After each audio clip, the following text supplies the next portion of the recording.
Welcome to Dreamscribe, your companion on the journey to peaceful sleep. Before you drift off, don't forget to like and subscribe. It helps this calming community grow. Where in the world are you tuning in from? A new journey begins. The first time I saw the RV, it didn't seem remarkable. Just an old, slightly rusted Class C motorhome parked at the edge of a lot filled with used vehicles. A for sale sign taped to the windshield, edges curling from the wind. Nothing about it screamed haunted or cursed.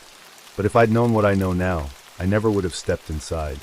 I'd been looking for an RV for a while, something affordable for a cross-country trip I'd been planning. Hotels were too expensive, and I liked the idea of a home on wheels, freedom, adventure, and the open road. I wasn't picky. As long as the engine ran, I figured I could handle a few minor repairs. The lot owner, a thin man with tired eyes, barely glanced up when I entered his office. "Class C?" he asked, already bored. "Yeah," I said. "Saw the one outside." He sighed, rubbing his face. "That one's been here a while. Something wrong with it?" A pause, then a shrug. "No, just people look at it, take it for a test drive, then never come back."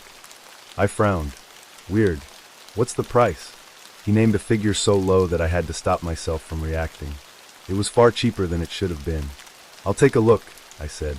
He just waved me off, uninterested. First signs of something off. The RV smelled like dust and old upholstery, but nothing rotten or alarming. The interior was dated, fake wood paneling, mustard yellow seats, and an ancient microwave mounted above the tiny sink.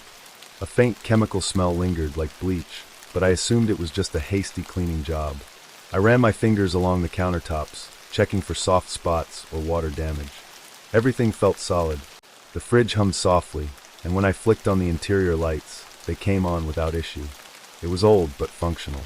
The only odd thing was the weight. As I stepped inside, the RV gave a noticeable shift, like someone had just stood up in the back. I paused, glancing toward the small sleeping area above the cab and the narrow hallway leading to the bathroom and rear bed. "Hello!" Silence. I told myself it was just the suspension settling, but the feeling that someone else had just been there lingered.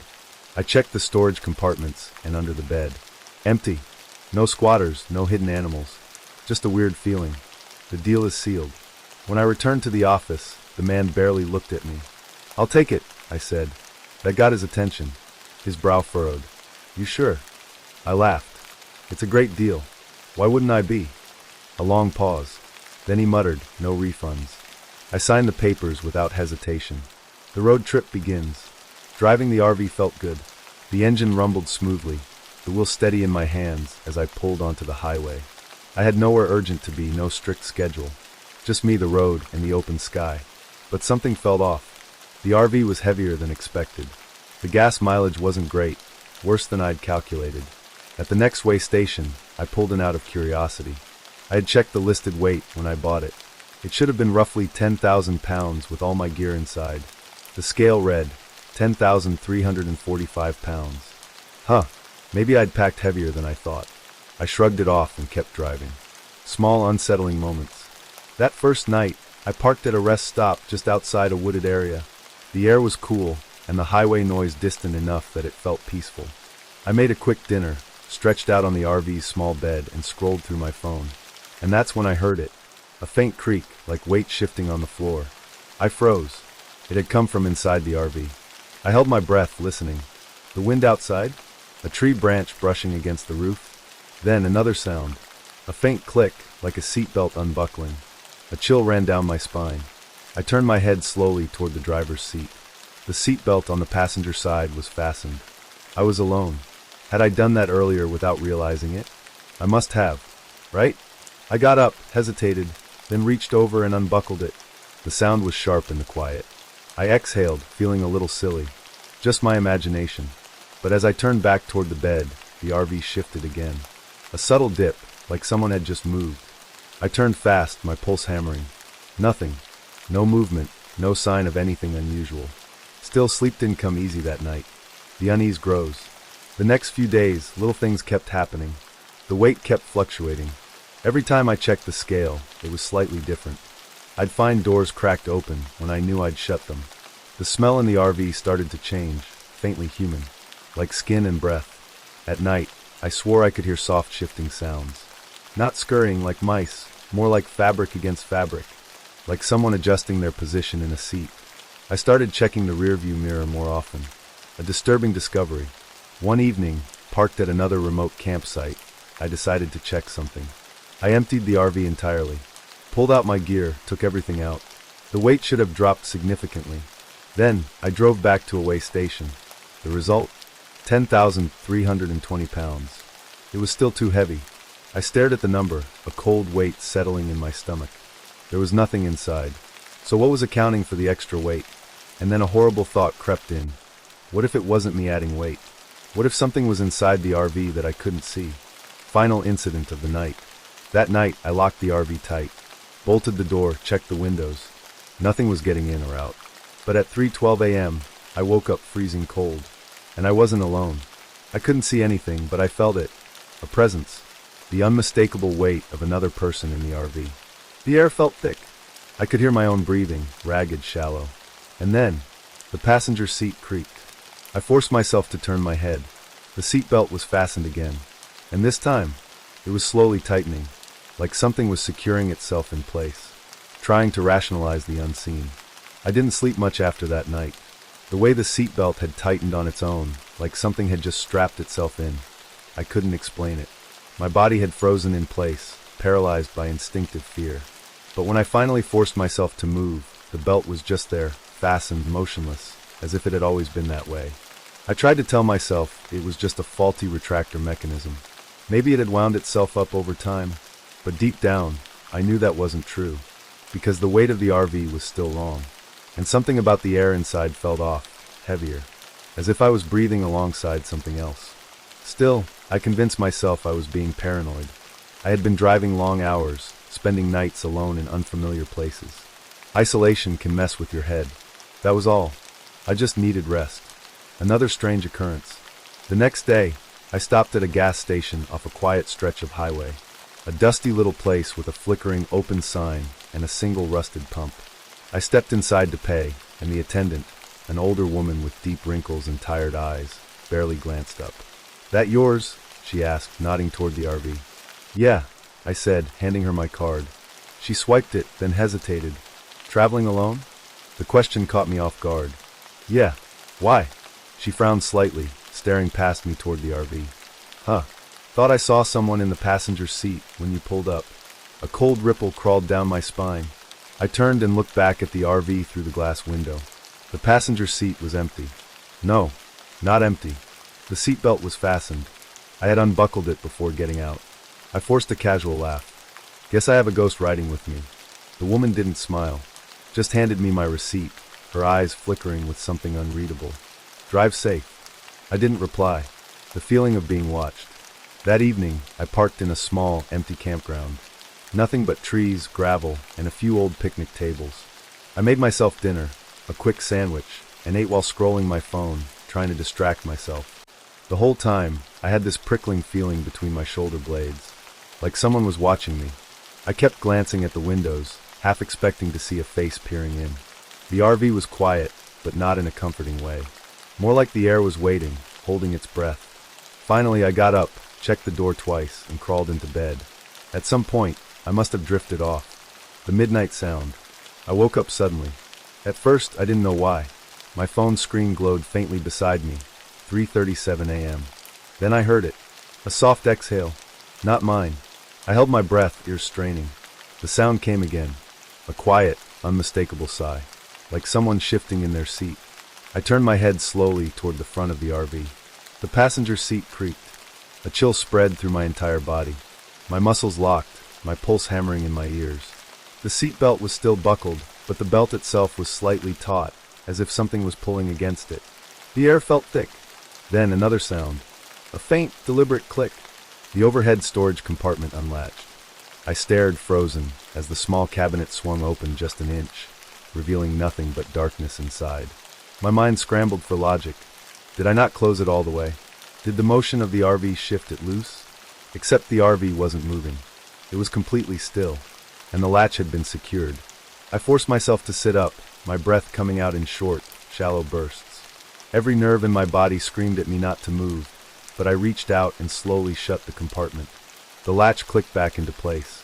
I waited, listened. Nothing. Just silence. But I didn't sleep for the rest of the night. More signs of the unseen passenger. Over the next few days, things escalated. The passenger seatbelt kept fastening itself. No matter how many times I unbuckled it, the next time I looked, it would be secure again. The RV still felt heavier than it should. I even took it to a mechanic, had them check the weight, but all they did was shrug and say, "Maybe factory misprint?" That didn't explain why the weight kept fluctuating. Sometimes, I'd wake up and find the cabinet doors open. Not flung wide, just cracked open an inch, like someone had peeked inside and left them that way. I tried to catch it happening. I set up my phone camera on a tripod, aiming at the seat overnight. The next morning, the video showed nothing. Nothing moved. No sounds. No signs of anything unusual. But when I checked the seatbelt was buckled again. And this time, the passenger window was fogged up. Like someone had breathed on it. Sleep deprivation and paranoia. I started losing sleep. Every night, I woke up at some ungodly hour, heart pounding, feeling like I was being watched. I even considered pulling over and abandoning the RV altogether. Just leaving it behind on some deserted back road. But something about that idea terrified me even more. Like if I left it behind, it wouldn't actually be gone. Like it would find me again. So instead, I kept driving. A terrifying encounter. At a rest stop late one night, I stepped out to stretch my legs. The place was empty, just rows of parked semi-trucks, their drivers sleeping inside. I walked a few feet away, breathing in the cold night air, trying to shake the exhaustion. Then on a whim, I turned back toward the RV. And my stomach dropped. Through the windshield, I could see the passenger seatbelt tightening, pulling down like unseen hands were securing it. My breath hitched. Then, a shape moved in the reflection. Not outside, inside. I spun around and ran back toward the RV, yanking the door open so hard it slammed against the frame. Empty. The seat was still. The belt fastened. No sign of anyone. But the air inside was heavy. Thick. I could barely swallow past the lump in my throat. And then, as I stood there in the doorway, fighting the instinct to just run, I heard it. A soft, deliberate whisper. Not words. Just breath. Coming from the passenger seat. Doubt gives way to fear. I stopped trying to explain it. The passenger seatbelt kept buckling itself. No matter how many times I unfastened it, turned my back, or even watched for hours, it always clicked shut when I wasn't looking. The weight of the RV was still wrong. I checked the scales at truck stops. Some days, it was heavier by just a few pounds. Other days, by 20 or more. And then there were the footsteps. Late at night, when the roads stretched long and lonely, I'd hear them. Soft thuds, light but deliberate. Moving from the passenger seat to the kitchenette. Then back. Like someone pacing. The worst part? I was too afraid to check. Because some primal part of me knew. If I turned my head at the wrong moment, I'd see something sitting beside me. Something that shouldn't be there. An unseen hand. One night, I pulled into a 24-hour diner parking lot, the neon "Eat" sign flickering against the black sky. I needed coffee, something to keep me grounded. I grabbed my wallet and phone, glancing at the passenger seatbelt, fastened of course. I sighed and reached over to unbuckle it, and that's when I felt it. The belt tightened under my fingers. Not a mechanical pull. Something else was holding it down. I yanked my hand away like I'd been burned. My heart slammed against my ribs. For a moment, I just sat there, staring, breath caught in my throat. Then very slowly I reached again. This time, I braced myself for resistance. But when I touched it, the belt was just there. Loose. Normal. Like nothing had happened. Like it was playing with me. I left the RV running as I bolted for the diner. The fogged-up window. I stayed inside for a while, sipping coffee, scrolling through my phone, trying to pretend I wasn't shaken. The diner was mostly empty, just a couple of truckers hunched over their meals, a waitress chewing gum behind the counter. But I kept glancing outside at the RV, expecting to see movement inside. Finally, after convincing myself I was being ridiculous, I walked back, and stopped dead in my tracks. The passenger window was fogged up, like someone inside had been breathing against the glass. A single phrase ran through my mind, over and over. I'm not alone in there. The passenger starts leaving evidence. The next morning, I checked my dashcam footage. I'd set it to record overnight, hoping to catch something. I fast-forwarded through the playback, hours of stillness. Just the empty seats, the dashboard lights glowing faintly. Then at 3:17 a.m., something changed. The passenger seatbelt lifted. Not fast, not yanked, just slowly pulled, like an invisible hand was fastening it. A second later, the dashcam glitched. A sharp burst of static.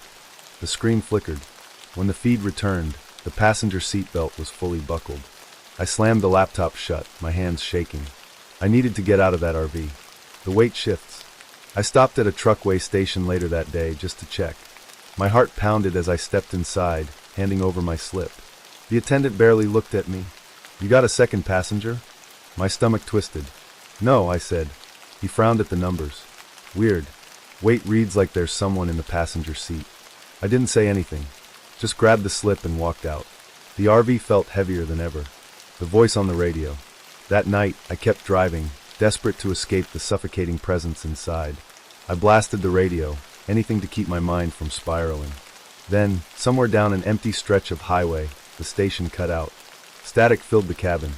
I reached for the dial, when I heard it. A whisper. Faint, buried beneath the white noise. Not part of the broadcast.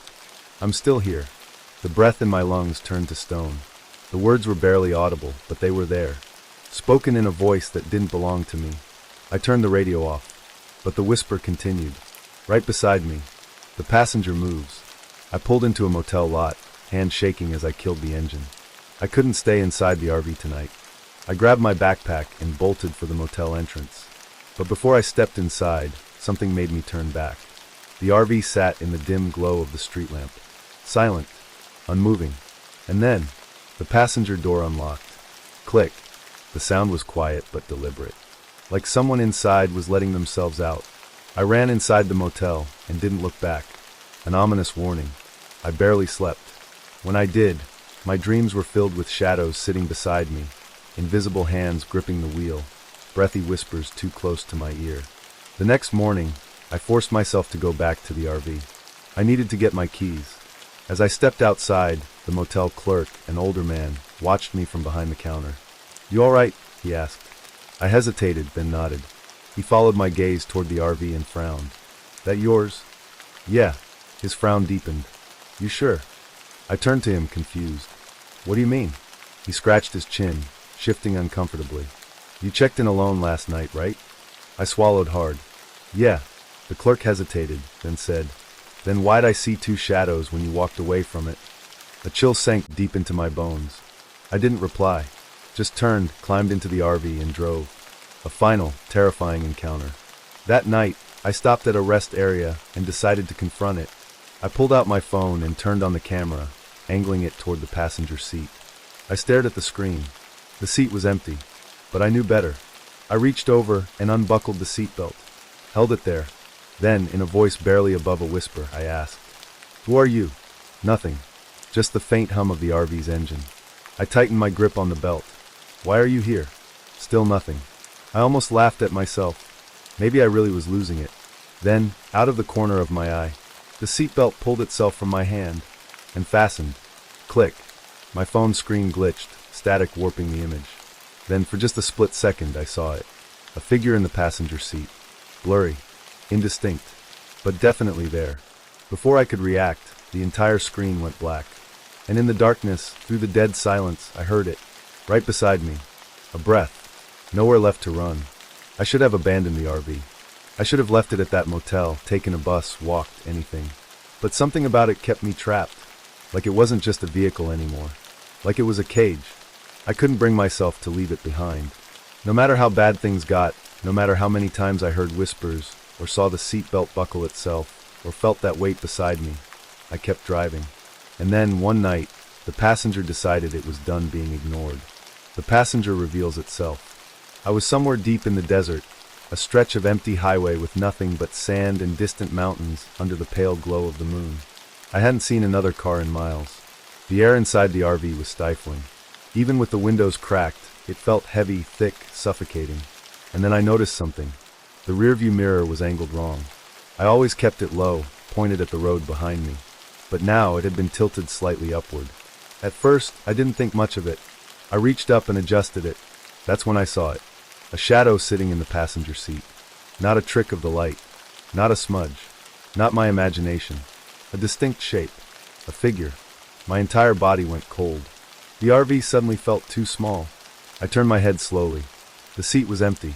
but I could still feel it there. The weight, the presence, the thing that had been riding with me all along.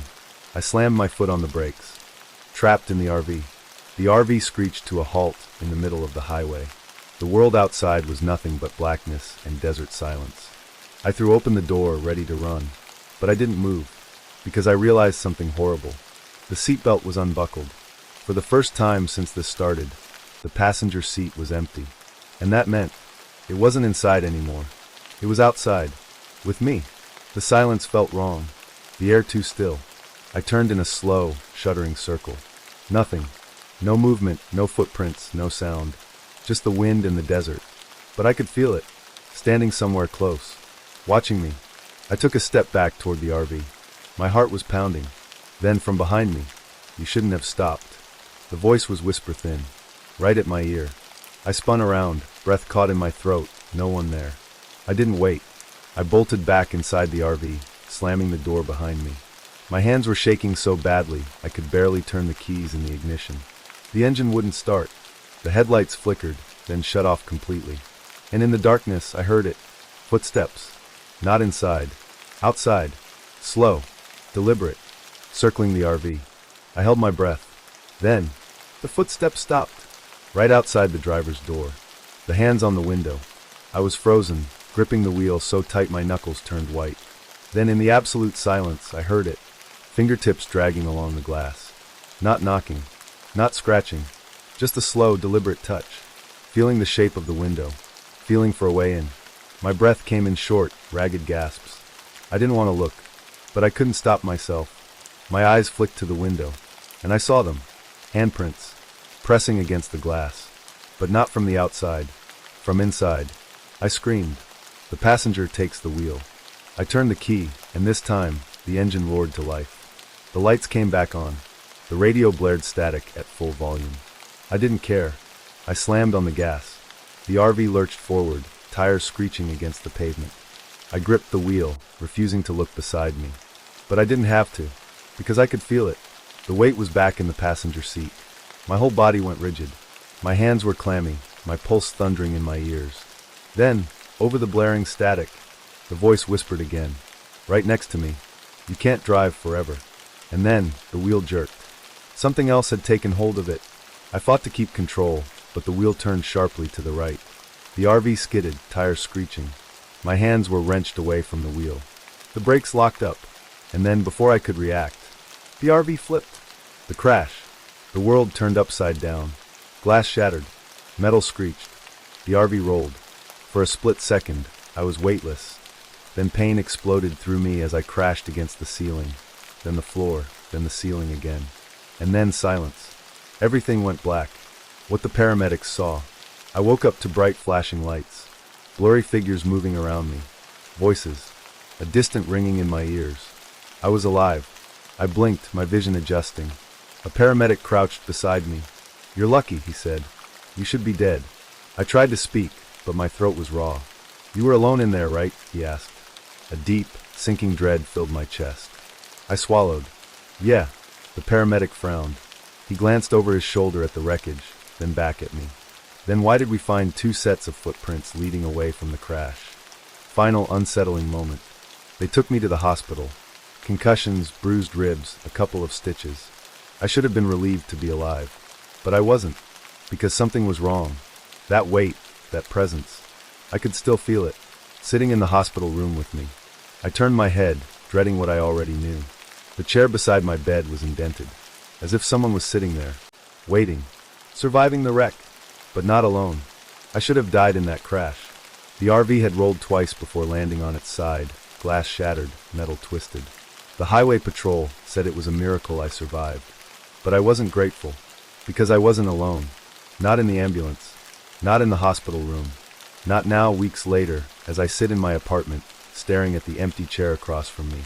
The chair that isn't really empty. I know better now. It was never about the RV. It was never about the weight. It was about me. I let it in. And now, it's never going to leave. The phantom footsteps. The hospital kept me for 2 days. Concussion, bruised ribs, dehydration. Standard stuff. But the nurses, they kept acting weird around me. I'd catch them glancing into my room, whispering to each other. One nurse, Angela, was the only one who didn't treat me like I was crazy. On my second night, she came in during the graveyard shift and sat at the edge of my bed. "I need to ask you something," she said, hesitant. "When you were admitted, were you alone?" I swallowed. I think so." She stared at me for a long moment, then nodded. "Weird," she muttered. "What?" I asked. She hesitated, then leaned in closer, voice dropping to a whisper. "Security swore they saw 2 people walking in with you." A chill crawled up my spine. "The paramedics said the same thing," I whispered. Angela's face paled. She looked over her shoulder, like she was afraid of being overheard. Then she stood, scribbled something on a piece of paper, and slipped it into my palm. "Call me if you see anything weird," she said, "or hear anything." Then she left. I sat there for a long time, staring at the note. Then, the chair beside my bed creaked, as if someone had just shifted in their seat. I turned my head slowly. The chair was empty, but the indentation in the cushion was deep, like someone had been sitting there all night. The apartment isn't safe either. I should have stayed in the hospital. At least there, I wasn't completely alone. The first night back in my apartment, I tried to convince myself that everything was fine. No engine noises. No seatbelt clicking. No weight in the passenger seat. The RV was gone. So why did I still feel like I was being watched? I hadn't even unpacked my hospital bag when I heard it. A soft creak from the corner of the room. I turned so fast my vision blurred. Nothing there. But the rocking chair, the one I hadn't used in months, was moving. Not violently. Not like it had been knocked. Just gently rocking. Like someone had just stood up. My breath hitched. I forced myself to look away, focus on something else. Anything else? I grabbed my phone. Opened my call history. Angela's number was still there. I hesitated. Then, just as my thumb hovered over the call button, a voice. Right behind me. "Who are you calling?" I dropped the phone. I didn't turn around. I couldn't. Because I knew, if I did, I'd see it. A glimpse of the passenger. I stayed frozen for what felt like an eternity. Then slowly, I reached for my phone, my fingers shaking. The screen had gone black. I clicked the power button. It wouldn't turn back on. A heavy silence filled the apartment. Then, footsteps. Soft. Bare. Coming toward me. I lunged for the lamp, fumbling to switch it on. Light flooded the room. The footsteps stopped. I spun around.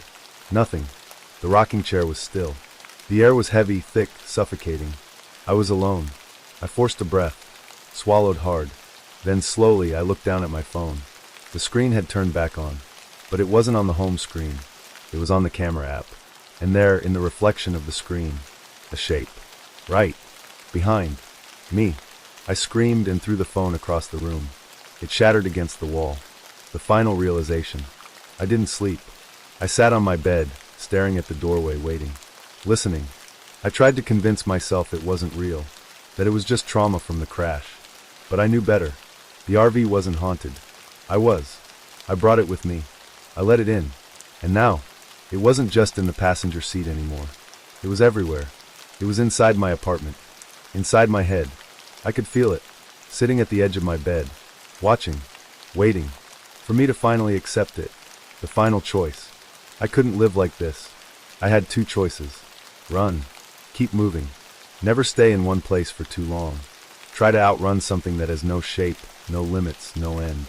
Or, let it in completely. I don't know what happens if I do. But I think it's what it's been waiting for all along.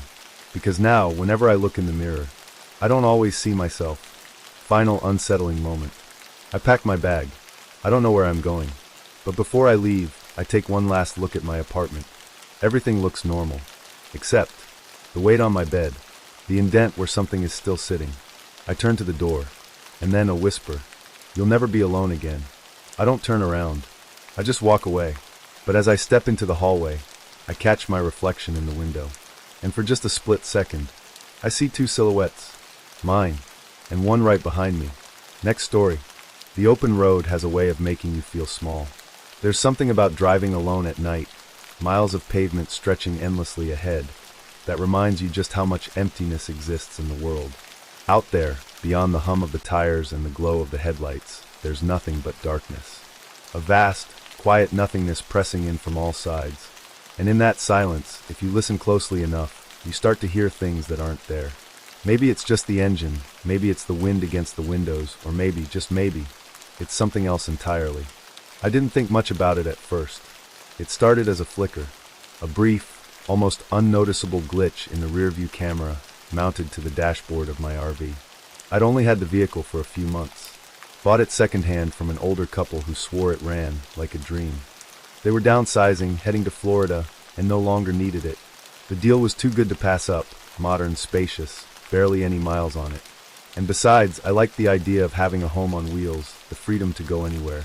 There was only one issue. A strange, dark stain beneath the rearview camera screen. It was faint, like something had spilled and been half-heartedly cleaned up, but no matter how much I scrubbed, it never fully disappeared. I should have taken that as a warning. The first sign. It was on my second long trip that I first noticed something off. I was driving through the mountains, heading toward a quiet little campsite near a lake. The sun had set, and the road was empty. I liked driving at night, less traffic, cooler air. The hum of the engine was soothing, and the rearview camera gave me peace of mind, showing me a clear view of the empty road behind me. But as I glanced at the screen, I saw something strange. For a split second, the feed flickered, just static, nothing unusual. But then, for the briefest moment, I thought I saw a shape. A face. It was too quick to process, gone before I could fully register what I was looking at. Just a blur, barely more than a shadow. I frowned, glancing at the empty rearview mirror above me. Nothing there. I glanced back at the camera feed. Just the dark, empty road stretching behind me. Probably a glitch, I muttered to myself, adjusting in my seat. I drove on, the unshakable feeling. But the longer I drove, the more uneasy I felt. It was subtle at first, just a vague sense of being watched. Like the feeling you get when you think someone is standing behind you, except I was alone. The RV's interior was dim, lit only by the dashboard glow. The highway was deserted. No headlights, no taillights, nothing but miles of dark road. And yet, every so often, when I glanced at the rearview camera, I swore I saw movement. Not a full figure, not a person. Just something shifting, just barely out of focus. Every time I turned around, the back of the RV was empty. I told myself it was just my imagination. I'd been driving too long, my mind playing tricks on me. That was until the second glitch. I reached a gas station sometime after midnight. It was one of those isolated stops along the highway, just a few pumps and a small convenience store with flickering neon lights. The kind of place that felt forgotten, like it hadn't been updated since the 90s. I pulled up to a pump, turned off the engine, and leaned back in my seat. Something felt off. I wasn't sure what at first. The station was completely empty, no cars, no people. The silence was absolute, broken only by the distant buzz of an old streetlight. I glanced at the rearview camera out of habit, and froze. The feed was fuzzy. Not just static, but distorted, like a video call with a bad connection. And in the grainy interference, I saw it again. The face. But this time I saw details. Hollow eyes. A slack mouth, slightly open, like it was whispering something I couldn't hear. The features were blurred, but the expression was unmistakable. It was staring right at me. A cold chill crawled down my spine. I turned quickly, looking at the back of the RV. Nothing. Completely empty. My breath came faster. My hands felt clammy against the steering wheel. I squeezed my eyes shut for a second, took a deep breath, then looked back at the camera. The feed was normal again. The empty road. The darkness. Just like before. I let out a slow, shaky breath. Maybe I'm just tired, I muttered. I need sleep. I forced myself to ignore the lingering unease, got out, and started pumping gas. The strange weight. As I filled the tank, I noticed something weird. The RV felt lower than usual. I don't know how to explain it, but when you drive a vehicle long enough, you just know how it moves, how it feels when it's sitting level. And right now it felt heavier, like there was something inside it, a weight that wasn't there before. I glanced at the windows, half expecting to see movement inside, but the RV was completely dark. Still, I couldn't shake the feeling. I finished fueling up, locked the doors, and got back in. The moment I turned on the engine, the rearview camera flickered again. Just static, for a second, then back to normal. I swallowed hard. "It's nothing," I whispered. "Just a glitch." But even as I pulled back onto the road, I couldn't stop myself from glancing at the rearview camera every few seconds. Because in the back of my mind, one terrifying thought took root and refused to let go. What if there was something else in the RV with me? And what if it didn't want to stay unseen anymore? The road feels different now. There was something wrong with the RV. I knew it the moment I pulled back onto the highway. Before, driving had been a comforting thing. The steady rhythm of the road beneath me, the gentle rumble of the engine, the feeling of being in control of where I was going. But now the road felt too quiet. The RV felt too heavy. And no matter how many times I told myself I was just imagining things, I couldn't shake the feeling that I was no longer alone inside the vehicle. I kept checking the rearview mirror, then the rearview camera screen. The same empty highway stretched behind me every time. But it felt like someone was there, watching, waiting. The static returns. About an hour after leaving the gas station, the static came back. It started small, just a faint flicker in the rearview camera. A momentary distortion, like the connection was bad. I tightened my grip on the wheel. Then it happened again. This time it lingered. The static buzzed, the screen flickering in and out, distorting like an old VHS tape. It was faint, but I swore I could almost see something moving in the interference. A dark blur shifting behind the grainy lines of static. I glanced at the rearview mirror above me, still nothing. I looked back at the camera screen. The static vanished. The road behind me was empty again. I let out a slow, shaky breath. My heart was pounding too fast. I turned the radio on, just to hear something other than the silence. The static from the screen seemed to hum in the back of my skull long after it was gone. The uneasy weight of the RV. I don't know when I first started noticing the weight shift. Maybe it had been happening the entire time, but my brain refused to acknowledge it until now. Every time I hit a bump in the road, the RV swayed just a little more than it should have. When I braked, the vehicle felt sluggish, like it was carrying more than just my weight. I told myself I was imagining things, but deep down I knew better. I'd driven this RV for months. I knew exactly how it was supposed to feel. And right now, it felt like I had a passenger, an unseen weight sitting just behind me. I swallowed hard. My throat was dry. My fingers itched to check the rearview camera again. But I was afraid that this time, something would be there. The road that never ends. It wasn't until I hit the state line that I realized I hadn't passed a single car in over an hour. Not one. No headlights ahead of me. No taillights behind me. No exits, no towns, no signs of life. Just the same black highway stretching endlessly forward, swallowed by the night. I gripped the steering wheel tighter, a bead of sweat rolling down my back. Was I imagining this? Had I missed the exits? I reached for my phone. No signal. The radio, which had been playing soft static for the last 20 miles, crackled sharply. Then cut out completely. Silence. Something was very, very wrong. The first sound, and then, for the first time since this nightmare began, I heard it. A sound inside the RV. Not from the road. Not from the engine. Inside. A soft thump. Like the sound of a footstep shifting on carpet. I went completely still. The only sound was my own heartbeat hammering in my ears. The weight on the RV suddenly felt more pronounced, heavier, closer. I swallowed, my hands tightening on the wheel. I wasn't alone. I reached up slowly, hesitating for just a second, then flipped on the overhead cabin light. The back of the RV was empty.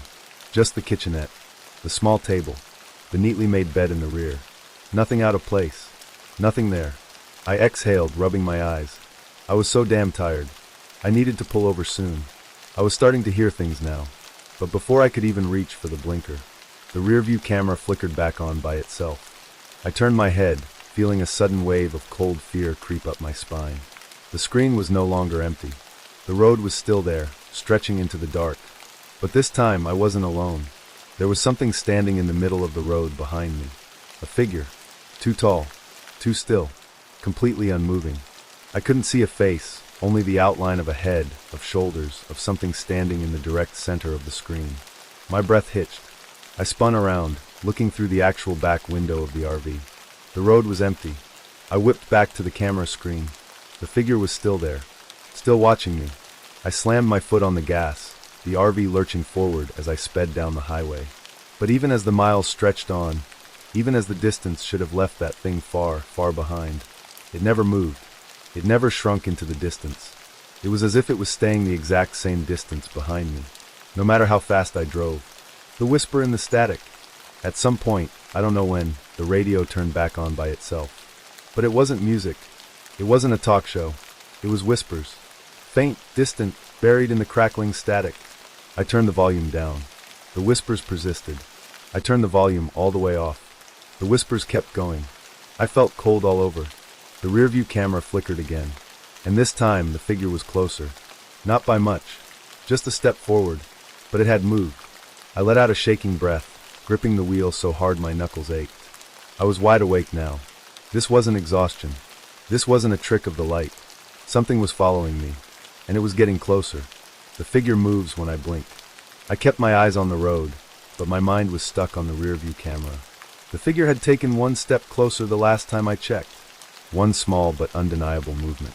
I told myself I wouldn't look again, that if I just kept driving, I'd eventually reach a town, a gas station, somewhere with people. But I couldn't resist. My eyes flicked to the screen. The figure had moved again. Another step closer. I sucked in a breath. My stomach twisted into knots. I turned my head, glancing through the actual back window. Nothing. Just the empty highway stretching behind me. I turned back to the screen. Another step closer. I slammed my fist on the dash, breathing hard. No, this wasn't possible. I wasn't blinking that fast. I wasn't imagining this. Something was following me, and it was getting closer every time I looked away. The impossible GPS route. I needed to get off this road. I grabbed my phone, my hand shaking as I opened the GPS. No service. I stared at the screen. That wasn't right. I'd driven through rural areas before, and while signals dropped, the GPS usually still worked. I glanced at the RV's built-in navigation. For the first time since I'd left the gas station, I saw an exit approaching. A small road veering off the highway, leading toward a town I didn't recognize. A town that wasn't on my map before. I hesitated. My gut told me something was wrong. But I didn't have any other options. I needed to get out of here. I turned on my signal, slowing as I approached the exit. But as soon as my tires left the highway, the road disappeared. The GPS screen glitched violently, pixels distorting. And then suddenly I was back on the same highway. Like I had never turned. Like the exit had never existed. I slammed on the brakes, my breathing ragged. My eyes darted to the rearview camera. The figure was closer now, only a few yards behind the RV. Standing still, watching me. My throat went dry. I pressed the gas and kept driving. The passenger seat feels occupied. It wasn't until I had been driving for another 30 minutes that I realized. The seat beside me felt occupied. The empty passenger seat. I couldn't explain it, but it was the same feeling you get when you know someone is sitting next to you. That slight change in the air. That subtle weight in your peripheral vision. I swallowed hard. My hand tightened around the wheel. Do not look. I forced my eyes forward. Do not look. A faint creaking sound, like leather shifting, like something adjusting its position in the passenger seat. My breathing hitched. I could feel it now, the undeniable presence of something sitting right beside me. My fingers trembled over the wheel. I clenched my jaw and forced my gaze straight ahead. If I didn't look, maybe it wouldn't be real. Maybe it would just go away. The RV was silent. Too silent. Then, the seatbelt warning chimed. The passenger seatbelt warning. My chest tightened. I felt cold all over. That light only turned on if someone was in the seat. I turned my head, just an inch, just to the side. My breath caught in my throat. The seatbelt was buckled. But I was still alone. Or at least, I should have been. Shadows in the headlights. I drove faster. The road was starting to feel unreal. Like it wasn't leading anywhere. The trees lining the highway all looked the same, passing in an endless loop. I was trapped. I turned my high beams on, desperate to see something ahead of me. And that's when I saw it. Not behind me, not in the camera, but in front of me, a shadow darting across the road. It was fast, too fast, but I caught just enough to know. It was the same height, the same shape. I slammed on the brakes, my tires screeching against the pavement. My heart thundered in my chest. I scanned the road frantically, looking out every window, but nothing was there. Nothing. And yet, I could still feel it. Close. Somewhere too close. The voice in the static. The radio crackled back on. Not music. Not whispers. This time it was a voice. A single, distorted word buried in the static. Stop. I froze. My blood ran ice cold. The voice was low. Familiar. Like a distorted version of my own. I reached for the dial, ready to turn it off. Stop. Stop. Stop. The voice repeated, over and over, growing more desperate. More frantic. I turned the dial. The voice kept going. The volume stayed the same. I yanked the entire radio cord out of the dash. The voice didn't stop. It kept whispering, growing louder, coming from inside the RV now, coming from everywhere at once. I gritted my teeth. My fingers tightened around the wheel. And then, as suddenly as it started, the voice stopped. Silence. Then, a soft tap, right beside my ear. I turned my head instinctively, and I finally saw it. A reflection, not in the rearview mirror, not in the camera, but in the window beside me. A face, pressed against the glass, inches from mine. Mouth open, smiling. But its eyes were mine. The reflection that shouldn't be there. My breath caught in my throat. The face in the window. It wasn't just watching me. It was mine. A twisted version of my own reflection, grinning too wide, too unnatural. The glass between us felt thin, like a barrier that wouldn't hold for long. I lunged for the wheel, yanking it to the right. The RV veered dangerously onto the shoulder. Gravel spat against the tires. The face didn't move. It stayed pressed against the glass, staring, its lips barely moving, whispering something. I couldn't hear it. I didn't want to. I slammed my foot on the gas, jerking the RV back onto the highway. But I made a mistake. I looked up, into the rearview camera. The figure was gone, but the passenger seat, it wasn't empty anymore. The passenger that was never there. I couldn't breathe. I didn't want to turn my head. I didn't want to see what was sitting beside me. The air felt thick, suffocating. I gripped the wheel so hard my knuckles turned white. I tried to focus on the road. Do not look. I repeated it in my head like a prayer. Do not look. A faint, wet breath ghosted against my cheek. You see me now. The voice was mine, but not mine. Like an echo of my own voice, stretched, distorted, wrong. I clenched my jaw. I couldn't give in. I had to keep driving. I had to get away. Then, something cold touched my arm. Fingers, gripping my wrist. Stop driving. The pressure tightened. It's time. My vision blurred. My stomach turned. I could feel the weight beside me settling in, claiming its space. Like it had always belonged there. Like it was never going to leave. The road that loops. I slammed the brakes. The RV skidded across the pavement, tires screeching. I forced myself to breathe, my heart hammering in my chest. I sat there, gripping the wheel, staring at the empty highway ahead. Empty. Was it really empty? I checked the rearview camera. No figure. I checked the passenger seat. Empty. I swallowed hard, my throat dry. Had I imagined it? Had I been awake for too long? The thought almost comforted me, until I noticed something. The mile marker. I had seen it before. I turned my head, looking at the stretch of road ahead. The same bend. The same trees. The same rusted road sign. I had driven this stretch already. More than once. More than twice. I was looping. My pulse pounded in my ears. I grabbed my phone, no service. The GPS? Frozen. I had no way of knowing how long I had been driving in circles. The RV idled on the empty road, my own ragged breathing the only sound. I had to do something. I had to break the loop. And that meant I had to face it. The footage never lies. I reached for the RV's dashboard camera. The footage recorded every second of my drive. If something was following me, if something was inside this RV, I would see it. My fingers hovered over the playback button. My entire body screamed not to press it. I did it anyway. The screen flickered to life. I watched myself driving, eyes darting panicked. Watched as I glanced at the rearview mirror, over and over. Watched as I slammed the brakes when I saw the thing outside. And then, something shifted. My breath hitched. In the footage, my head turned. Not in real life. Not in any way I remembered. The other me turned. But my body never moved. It was as if a second head twisted out of my own, facing the camera directly. My reflection had moved separately. I sat there, frozen in my seat. My stomach dropped. I watched in horror as my own grinning reflection leaned closer. Mouth moving, whispering. The dashcam's audio crackled. I turned the volume up, and I heard my own voice, distorted, stretched. You're in the wrong seat. The wrong side of reality. I jerked my head up, and the RV wasn't moving. The road outside wasn't moving. Everything was still. The engine was silent. I tried to move my hands. I couldn't. I tried to shift in my seat. I couldn't. Panic surged through me. Something was wrong. Something was so wrong. Then, a shadow moved in the reflection of the windshield. Someone was in the driver's seat. I was in the passenger seat. I tried to turn my head, but I couldn't move. I was trapped. Frozen. Forced to watch. The thing in the driver's seat gripped the wheel. It had my face, my hands, my body, but it wasn't me. It turned its head slowly, like it could feel me watching, like it knew I was still inside. And then for the first time, it spoke aloud. "You can watch from here now." A cold hand pressed against my chest.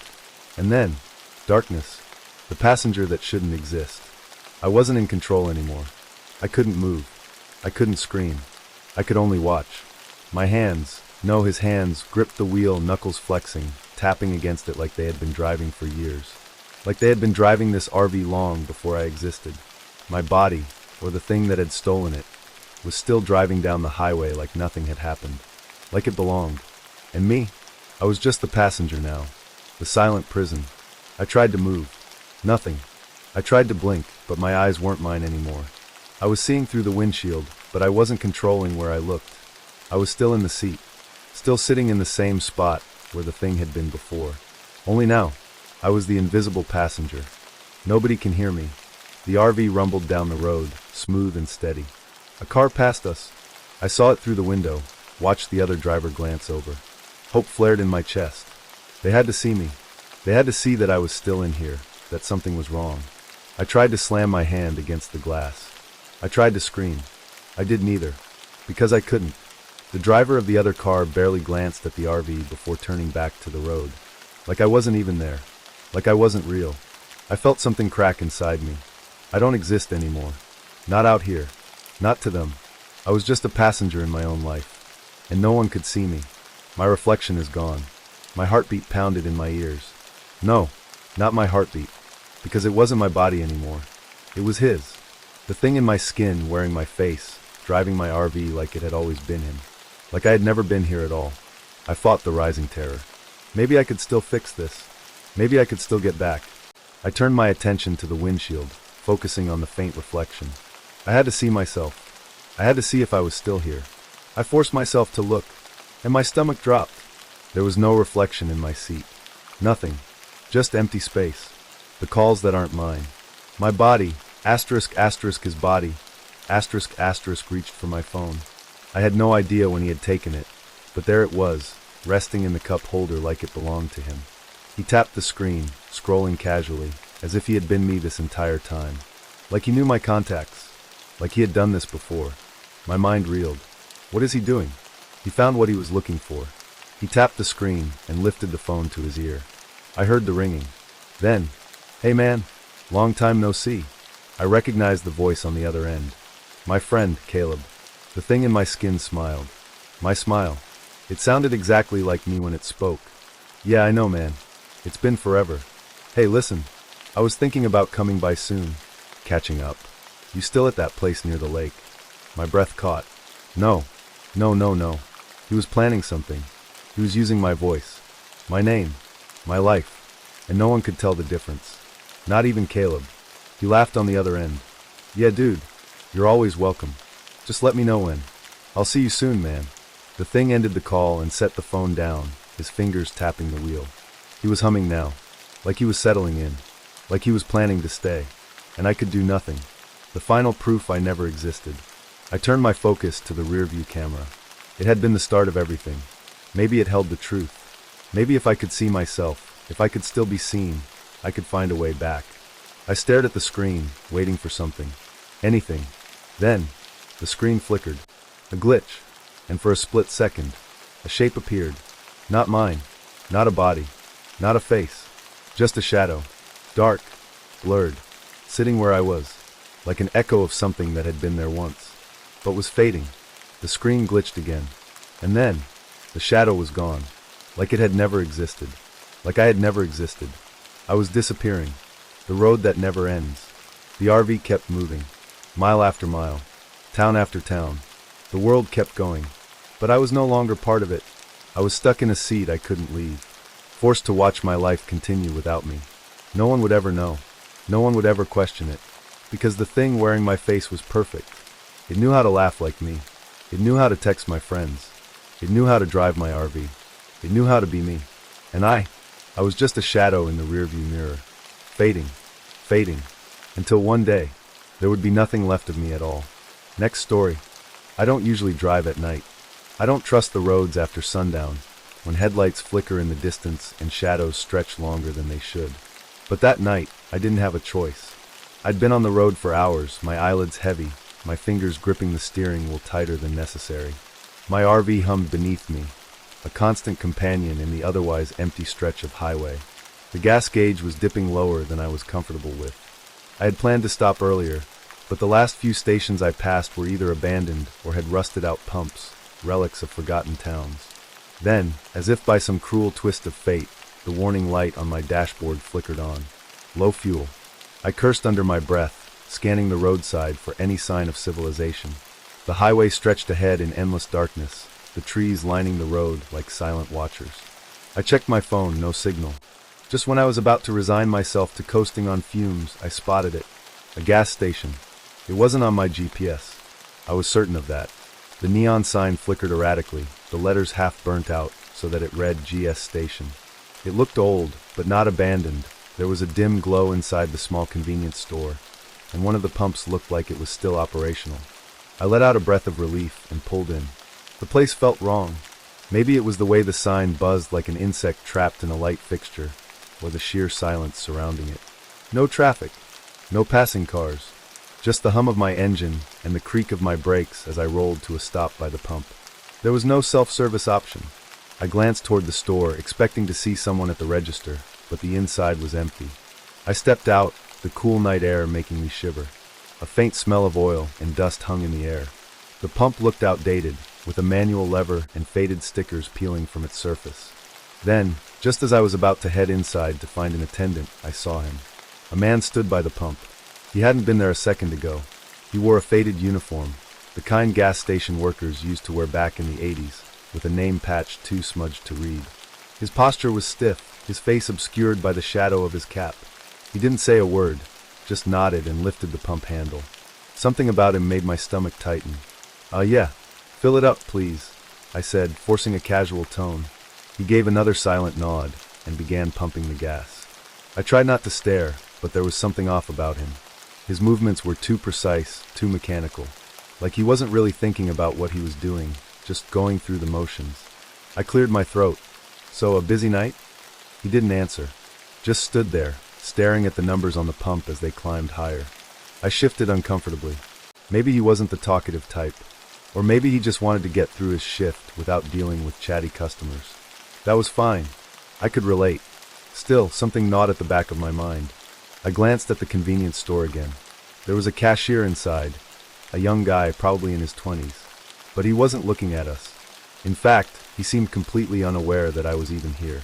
He was leaning on the counter, staring at his phone, not once glancing toward the window. Something about that felt wrong, too. I swallowed the unease creeping up my spine and checked the pump. The tank was nearly full. "Hey, I'll be right back," I told the attendant, stepping toward the store. He didn't acknowledge me. I walked inside, the ding of the door chime breaking the eerie silence. The cashier barely looked up. "Hey," I said, forcing a smile. "Can I get a pack of gum? And, do you guys take cash or card?" The cashier blinked at me, then frowned slightly. "We take both," he said, sounding almost confused. I nodded and pulled out my wallet. "Cool. Your guy outside. He's almost done filling me up. How much do I owe?" The cashier's frown deepened. "What guy?" I let out a small, uneasy laugh. "Your attendant. The guy pumping my gas." The cashier stared at me for a moment, then shook his head. "We don't have an attendant." My smile faltered. "What?" He gestured toward the window, his expression completely serious. "It's self-service, man. We haven't had an attendant here in, I don't even know how long." I turned toward the window, expecting to see the man standing by my RV. He was gone. The pump handle was back in place. The tank was full, and my stomach dropped. A cold, crawling sensation crept over my skin. I turned back to the cashier, who was watching me now, eyes wary. "But he was just out there," I insisted. "Older guy. Uniform." He didn't say much, but he pumped my gas. The cashier exchanged a look with the only other customer in the store, a man by the drinks cooler, who raised an eyebrow. "There was no one out there," the cashier said slowly. I opened my mouth to argue, but what was I supposed to say? I had seen him. He had been right there. I had talked to him. He had filled my tank. And now he was just gone. My heart was pounding, a sick feeling settling in my gut. I turned back to the counter. Okay, but how much do I owe? The cashier glanced at the register, then back at me. For what? For the gas. I snapped, my nerves fraying. His expression didn't change. You didn't pump any gas. The words hit me like ice water. The total on the register was $0. The security camera monitor behind the counter showed the pumps. Mine was empty. I couldn't breathe. I knew what I saw. I knew what had happened. But every piece of evidence said otherwise. The cashier was watching me like I was insane. I forced myself to swallow the panic clawing at my throat. Right. Yeah. Must have been a mistake, I muttered, turning on my heel. I rushed back to my RV, heart hammering in my chest. I didn't look around. I didn't check the pumps again. I just got in, locked the doors, and drove. The gas station disappeared in the rearview mirror, the neon sign flickering until it was swallowed by the darkness. I didn't stop, but as I gripped the wheel, something caught my eye in the mirror. Something in the back seat. A shadow. A figure. Sitting perfectly still. I whipped around. Nothing. But when I looked back at the mirror, the gas station attendant was smiling at me. I didn't stop driving. Not for another 30 miles. The gas station had disappeared behind me, swallowed by the night, but the weight of what I saw in the mirror pressed against my chest like a stone. I kept my eyes forward. I didn't dare check the mirror again. It had to be a trick of the light, a hallucination. I was tired, exhausted, actually. Highway driving did that. Your mind started playing tricks on you when you'd been staring at the same stretch of road for too long. That's all it was, right? I adjusted my grip on the wheel. My knuckles were white. The road was eerily empty. No headlights ahead, no taillights behind. It was just me, my RV, and the endless dark. I stole a glance at my fuel gauge. Full. That sent another shiver through me. I didn't pump that gas, and yet I had a full tank. I swallowed hard, gripping the wheel tighter. Okay, I muttered to myself, forcing my voice to stay calm. Let's be logical about this. The guy had to have been real. I'd seen him, heard him, watched him move. He wasn't a ghost. Ghosts don't pump gas. So then what? A prank? Some elaborate gas station trick? Maybe there had been an error with the register, and the cashier really didn't know. But then why had no one remembered him? And why? Why had I seen him in the mirror? My stomach twisted. I needed to clear my head. I reached for the radio dial, desperate for any noise to break the silence. The static hissed for a moment before a station flickered in. It was an old song, something from the 50s. Faint, warbling, like it was coming from miles away. My fingers tensed on the dial. I knew this song, but not because I'd heard it before. No, I knew it because I had heard it at the gas station. I sucked in a sharp breath. It had been playing inside the store, crackling through an old radio behind the counter. I hadn't even noticed it at the time. It had just been background noise. But now, hearing it again, miles away from that station, my blood ran cold. I switched the radio off immediately. The silence was better. I focused on the road, trying to push down the growing sense of unease gnawing at my chest. The dashboard clock read 1:13 a.m. I just needed to get some rest. Find a rest stop, pull over, and sleep. Everything would make more sense in the morning. Up ahead, I saw a small motel sign glowing faintly in the darkness. It wasn't much, just a flickering neon light that read sunset in vacancy. But it was enough. I pulled in, the gravel crunching beneath my tires. The parking lot was nearly empty except for one other car, a dusty sedan with no license plate. I hesitated, but exhaustion won. I needed to rest. I turned off the engine and reached for my bag, and then a knock, right on my driver's side window. I jumped. A man stood outside my RV. For a split second, I thought, no, it couldn't be. My heart hammered as I turned slowly, my breath catching in my throat. It wasn't the attendant, but it was someone. A middle-aged man, dressed in an old flannel shirt and jeans, stood outside, peering in. He looked worried. I cracked the window just enough to hear him. "Hey," he said, his voice cautious. "You just came from the station, didn't you?" I froze. My mind screamed at me to deny it. "Yeah," I said instead. "Why?" The man exhaled sharply, glancing toward the road like he was checking for something. "You need to leave," he said, lowering his voice. "Now." My blood turned to ice. I forced out a shaky laugh. "Excuse me?" The man's jaw tensed. He looked dead serious. "You don't want to be here," he said. "I know you saw him." Every hair on my body stood on end. He knew. I swallowed hard, my throat dry. "Saw who?" The man's eyes darted around, like he was expecting someone to be watching us. He leaned in slightly. "The attendant," he whispered. A chill crawled up my spine. I couldn't speak. I couldn't move. He knew. He knew about the man at the pump. I wanted to ask how. I wanted to ask what the hell was going on. But before I could, the man stepped back, his face twisted in something like fear. "I shouldn't be talking to you," he muttered. "Just don't look in the mirrors. Not tonight. Not until sunrise." And then he walked away. I sat there, frozen. "Don't look in the mirrors." My eyes flickered instinctively to the rear view. "No." I snapped my gaze forward, heart hammering. I wasn't going to look. I wasn't going to. I grabbed my keys with shaking fingers, started the engine, and peeled out of that parking lot without another word. I didn't care where I went. I just needed to get away from there. The night stretched on, the dark pressing in around me. The urge to look grew stronger. Something in the back of my mind whispered, "Just check. What if he's back there? What if he never left?" My hands clenched on the wheel. I turned up the radio, desperate for distraction. For a moment, it worked. A new station flickered on, some late-night talk show about road trip horror stories. I tried to focus on it, tried to ignore the feeling creeping up my spine. And then, the station cut out. The host's voice crackled into silence, replaced by something else. A sound. A voice. Faint, distorted, like it was coming through an old, broken radio. A voice I recognized. "You didn't pay." I slammed the radio off. My hands were shaking. I squeezed my eyes shut for just a second, and then I heard it.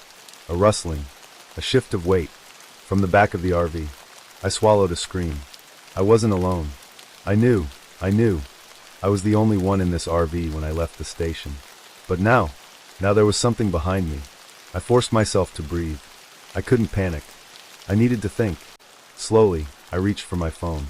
I turned on the front camera. Hands shaking, I angled it back. I didn't want to see. But I had to. The screen flickered. The grainy image of my RV's interior came into view. The empty passenger seat. The small kitchenette. My stomach dropped. A shadow. Sitting. Perfectly still. At the small table behind me. A pair of dull, lifeless eyes staring straight ahead. I couldn't move. I couldn't breathe. Then, a slow, deliberate smile. I dropped the phone. The RV swerved. And as I fought to regain control, a voice rasped behind me.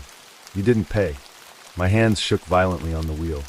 The RV swerved dangerously across the empty highway, the headlights flashing wildly over the asphalt.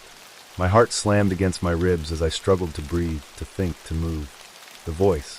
That voice. It had been right behind me. I did not turn around. I couldn't. If I turned, if I looked, what if he was still there? I snatched up my phone from where it had fallen on the floor.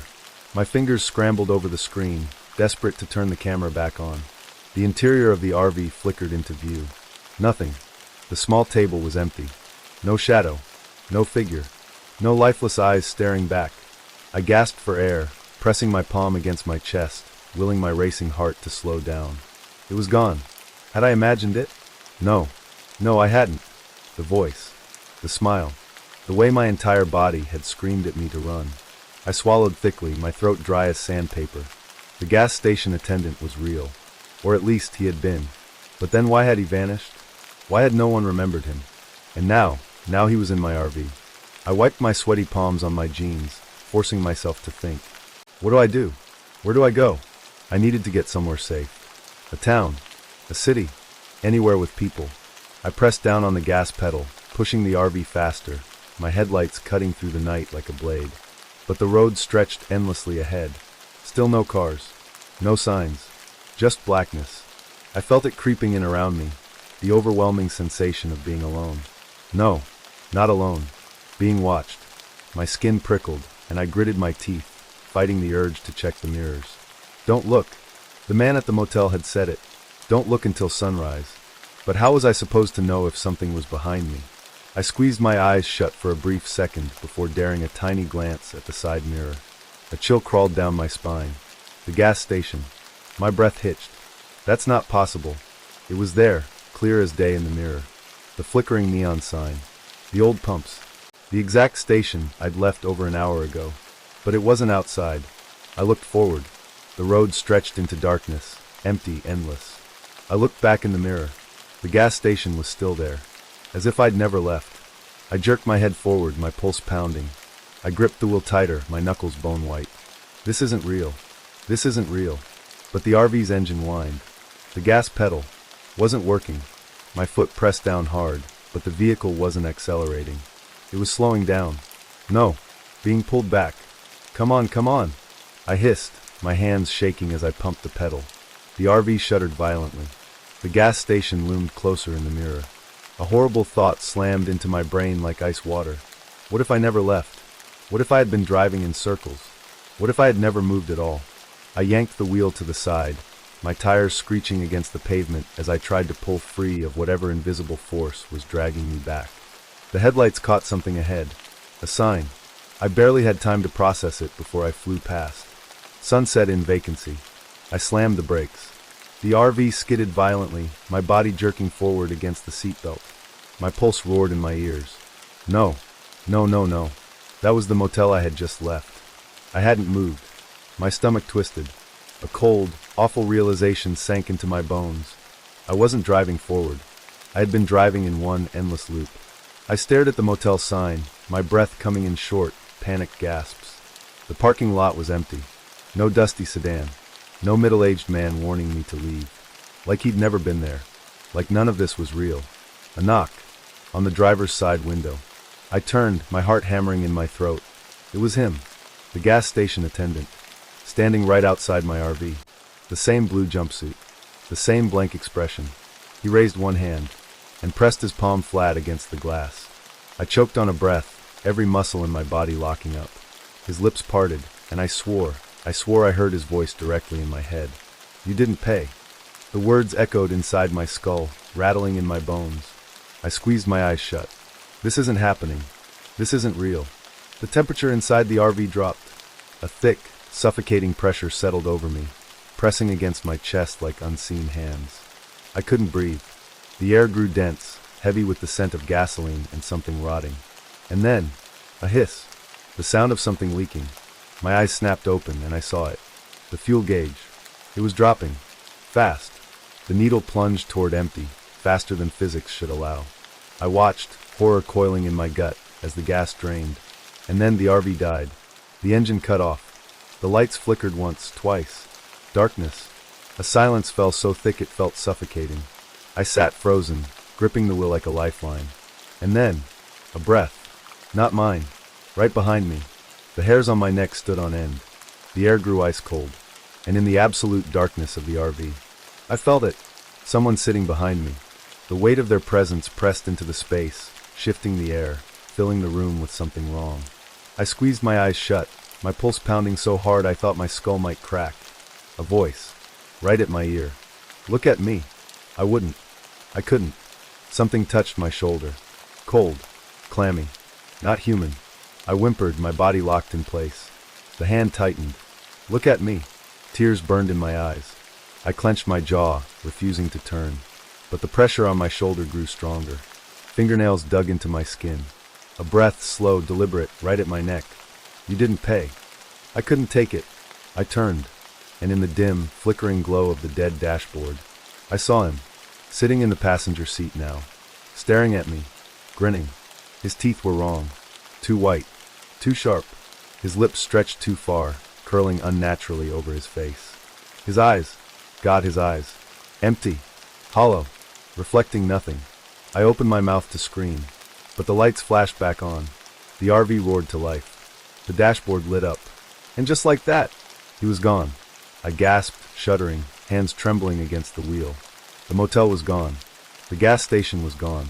The road stretched ahead, as if none of it had happened. I gripped the wheel, struggling to breathe. My fuel gauge was full again, but something told me I still hadn't paid. I didn't move, didn't breathe, didn't blink. The RV hummed beneath my hands, vibrating with life as if nothing had happened. The dashboard glowed, the engine purred steadily, the road stretched ahead into darkness. But I wasn't fooled. Something was still here, somewhere, hiding in the gaps between reality. I licked my dry lips, forcing my trembling fingers to grip the wheel. My knuckles were bone white, my muscles locked tight. I had seen him. He had been sitting beside me. And then, gone. The fuel gauge was full again. The motel had disappeared. I was back on the road, as if the last few hours had been a fever dream. But I knew better.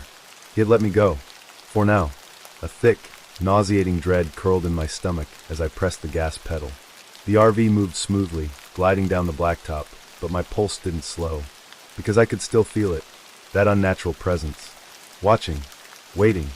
I needed to get somewhere, anywhere, but I didn't trust the road. Not after what I had seen in the mirror. The loop. The gas station appearing again and again, dragging me back. What if it happened again? What if I was still driving in circles? I swallowed hard, forcing my brain to think. I needed proof. Something real.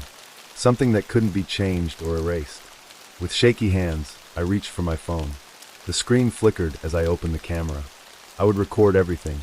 If I got stuck again, if the gas station reappeared, I would have proof. I held the phone up, watching the road through the screen. The headlights stretched out ahead, illuminating the endless blacktop. The road signs blurred past. Mile marker 212. Mile marker 213. Mile marker 214. I exhaled. Good. I was making progress. I wasn't looping anymore. The knot in my chest loosened. Maybe I had actually escaped. Maybe I was. Mile marker 212. I blinked. My stomach dropped. No. That wasn't right. I turned my head sharply, staring at the sign as it passed. Mile marker 212. Again, I hit the brakes. The RV skidded, tires screeching, before jerking to a stop. My breath sawed in and out of my lungs as I stared at the road. I hadn't moved. I was still here. Still trapped. A horrible realization crawled down my spine. He wasn't done with me. A flicker of movement in the mirror. My chest tightened. I didn't want to look, but my body moved on its own. Slowly, so slowly, I turned my head. The gas station was back. A suffocating silence fell over the world. The neon sign buzzed weakly, casting its sickly yellow glow over the cracked pavement. The pump stood like tombstones, empty, waiting. He was waiting. I gripped the wheel, my entire body trembling. I couldn't escape. I couldn't leave. The road wasn't real. It was never real. A knock. Soft. Deliberate. Right at the driver's side window. I flinched. He was there. Standing outside, face blank, eyes black pits of nothing. His palm pressed against the glass, just like before. His lips parted. And this time I heard him out loud. Get out. The words scraped against reality, low and wrong, like a voice that didn't belong to this world. I clenched my jaw, forcing myself to stay still. Don't move. Don't react. My fingers twitched. His smile widened. He knew. He knew I was afraid. The air in the RV thickened. The shadows stretched, twisting. A cold, rancid scent seeped into the space. Gasoline, oil, something burnt and rotting. A sound echoed around me. A hiss. Low. Growing.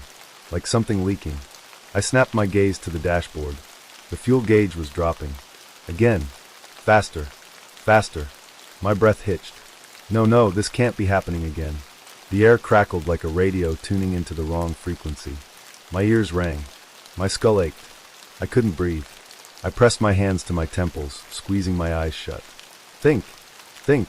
And then, the door unlocked. Click. My heart stopped. I whipped my head around. The passenger door. It had been locked, but now it hung open just an inch. A gap of darkness. I stared. A hand reached through. His hand. Pale. Cold. Fingernails blackened like burnt wood. It curled around the doorframe and pulled. The door swung open. The lights inside the RV flickered, and he stepped inside. I didn't think. I screamed. I lunged for the key, twisting it hard. The RV roared to life. The lights blazed, and in that instant, he disappeared. Gone, like a shadow burned away by the sun. My chest heaved. I stared at the empty space where he had been, my body shaking violently. The door was shut again. The fuel gauge was full. The gas station? Gone. I sat there, panting, heart racing. I didn't understand. Was I free? Or was this another trick? I gripped the wheel, teeth clenched so hard my jaw ached. And then I saw it. Something small. Something sitting on the dashboard. My stomach turned to ice. A receipt. From the gas station. One word written on it in smeared ink. Paid. The road stretched ahead. The RV hummed beneath me. But deep in my gut, I knew this wasn't over. Not yet. I didn't move for a long time. The receipt sat on the dashboard, unmoving, as if it had always been there. The inked word, paid, stared back at me, daring me to make sense of it. The RV's engine was still running, the fuel gauge still full. But my mind, it was empty. A blank, gaping hole where my thoughts should be. Slowly, my fingers unclenched from the wheel. My entire body trembled from exhaustion, from fear. I forced myself to breathe, dragging air into my lungs in short, uneven gasps. I had escaped. Hadn't I? I didn't trust my own senses anymore. Didn't trust the road, the RV, the night. I was still here, but I didn't know where here was. I swallowed, glancing at my phone. I had been recording. Shaking hands lifted the device, my thumb hovering over the screen before I pressed play. Static. The video was nothing but static. I sat there, my pulse hammering in my throat, watching white noise flicker across the screen. It hissed softly, a sound too familiar, too wrong. And then, for a brief second, something appeared. A frame. A face. The attendant. His empty black eyes staring straight into the camera. I dropped the phone, sucking in a sharp breath. It hit the floor with a dull thud, the screen still glowing with shifting static. This was real. It was all real. I ran a hand over my face, trying to think. Trying to decide what the hell to do next. Keep driving? Go back? Call someone? But who would believe me? Who would listen? I turned the RV back onto the road, my foot pressing gently against the gas pedal. The asphalt stretched endlessly, smooth and dark beneath the headlights. I drove for miles, watching the mile markers pass. 211, 212, 213, 214, 214. Again, I let out a strangled breath, my grip on the wheel tightening until my knuckles turned white. No, not again. I was still in it. Still trapped. I slammed on the brakes. The RV jerked, tires skidding, the engine groaning in protest. I was panting now, heart thudding like a war drum. No more running. I had to end this, one way or another. I put the RV in reverse, turning back the way I came. If the road wanted me to loop, if he wanted me to keep going in circles, then I would break the pattern. I would do something unexpected. As I drove, the darkness seemed thicker, heavier. The road stretched endlessly, swallowing the world around me. And then, there it was, the gas station, waiting for me. My stomach twisted violently, but I forced myself to keep going, keep driving straight toward the station. The lights flickered weakly, the neon sign buzzing.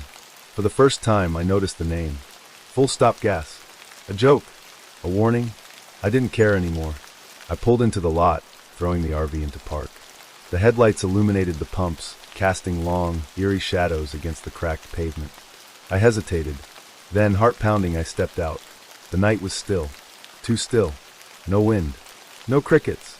No sound at all. As if the world had gone silent, waiting to see what I would do next. I took slow steps toward the station, my boots crunching against the gravel. The air smelled of gasoline and something else, something metallic like rust. The door was open. I stepped inside. The interior was exactly the same as before. The dim fluorescent lights flickered. The shelves stood half-stocked, dusty, abandoned. And behind the counter, the attendant, standing perfectly still, waiting. My throat tightened, but I forced myself forward. This time, I wouldn't let him disappear. I wouldn't let him take me in circles again. I approached the counter, placing my hands flat on the surface. "You filled my tank," I said, my voice hoarse, unsteady. "I need to pay you." The attendant didn't move, didn't blink. I reached into my pocket, pulling out my wallet.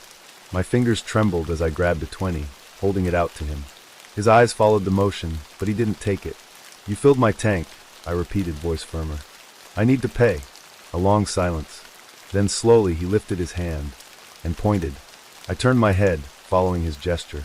A door. One I hadn't noticed before. A back room. Something inside me screamed not to go in. But I had to. I had to finish this. I stepped around the counter, pushing the door open. Inside, a hallway. Not a storage room. Not a break room. A long, dark hallway, stretching impossibly deep. The walls were lined with photos. Row after row of people. Faces frozen in time, each one staring straight ahead, lifeless, glassy-eyed. And then, I saw mine. My own face. Captured, framed, hung on the wall among the others. A fresh edition. Something cold and sharp pierced through my gut. I staggered back, my breath shuddering. No. I was never supposed to be here.